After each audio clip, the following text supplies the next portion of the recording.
A very long time ago, there were once 10 suns that scorched the earth, dried up its crops, and made life unbearable for this world's people. After being tasked by the gods, a legendary archer by the name of Hu shot down 9 of them, leaving one sun to continue to warm the earth. Afterward, Hu became known as a hero among the people. He also married a beautiful woman named Chang'e. To reward him for his valiant deeds, the Queen Mother of the West rewarded Hui with a bottle of her elixir of immortality. If half of it was consumed, the user could gain immortality. If all of it was consumed, the user would become a god.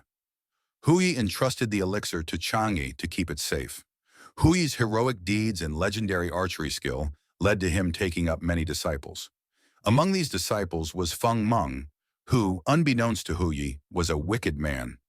One day after Hui went out hunting, Peng Meng broke into Hui's house and demanded that Chang'e give him the elixir. Chang'e knew that the elixir could not fall into the hands of someone like Feng Meng.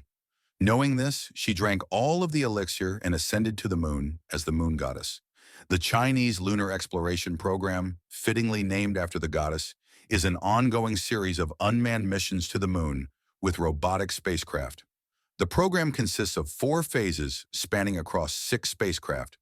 All Chang'e spacecraft include a wide range of advanced imaging equipment designed to study the moon's geological structure, composition, and environment. Topographical mapping. Chang'e 1 and 2 completed orbital robotic missions to topographically map the moon.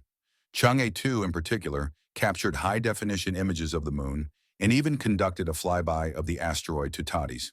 Surface exploration. Chang'e 3, launched in 2013, successfully deployed a lander and a rover named U2, or Jade Rabbit, to explore the moon's surface.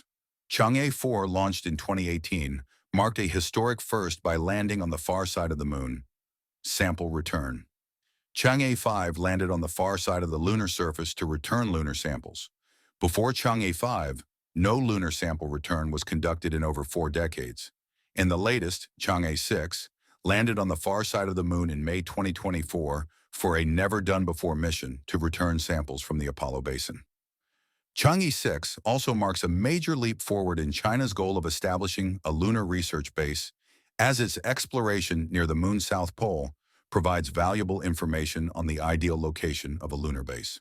As China's lunar exploration program progresses, Phase 4 envisions establishing a research station near the lunar south pole.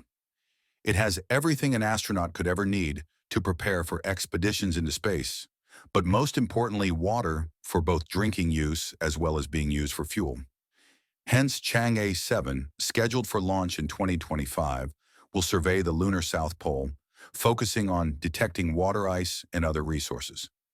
Chang'e 8 will follow, working in tandem with Chang'e 7 to test technologies necessary for building a lunar base, including 3D printing using lunar materials and life support systems. In short, the Chang'e missions pave the way for China's long-term goals of establishing a lunar research station and eventually sending astronauts to the moon for long-term research.